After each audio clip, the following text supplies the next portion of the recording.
தமிழக பாஜக மாநில தலைவராக நயினார் நாகேந்திரன் சில மாதங்களுக்கு முன்பு பொறுப்பேற்ற நிலையில் தற்போது மீண்டும் தலைமையில் மாற்றம் வரப்போவதாக டெல்லி வட்டாரங்களில் செய்தி வெளியாகியுள்ளது. தமிழகத்தில் பாஜக தலைவராக அண்ணாமலை பதவியேற்ற பின்புதான் பாஜக பெருமளவில் வளர்ந்தது என்றே சொல்லலாம். அந்த அளவிற்கு பாஜகவை மூளை முடுக்கெல்லாம் கொண்டு சேர்த்தவர் அண்ணாமலை.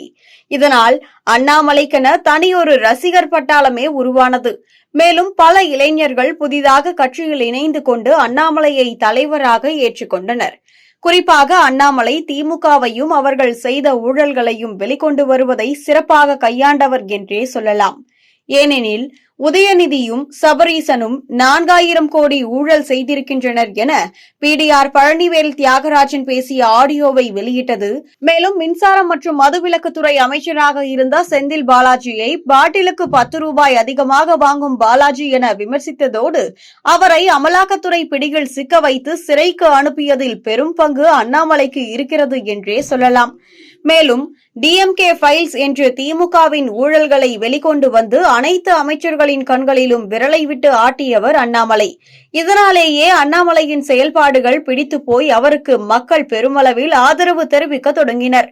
இந்நிலையில் கூட்டணி கட்சியான அதிமுகவுடன் ஏற்பட்ட கருத்து வேறுபாட்டால் மாநில தலைவராக இருந்த அண்ணாமலையை மாற்றி புதிதாக நயினார் நாகேந்திரனை டெல்லி தலைமை நியமித்தது. இது பாஜகவில் உட்கட்சி மோதலை அதிகப்படுத்தியது. எனவே தேர்தலுக்கு இன்னும் சில மாதங்களே இருக்கும் நிலையில் அனைவரும் ஒற்றுமையாக தேர்தலை சந்திக்க வேண்டும் என மீண்டும் அண்ணாமலையை பாஜக தலைவராக டெல்லி தலைமை நியமிக்க உள்ளதாக தகவல் வெளிவந்துள்ளது. ஆனால் இது திமுகவினர் செய்யும் தில்லாலங்கடி வேலை என்றும் பாஜகவில் குழப்பம் ஏற்படுத்துவதற்காக திட்டமிட்டு இதுபோன்ற செய்திகளை பரப்பி வருகின்றனர்.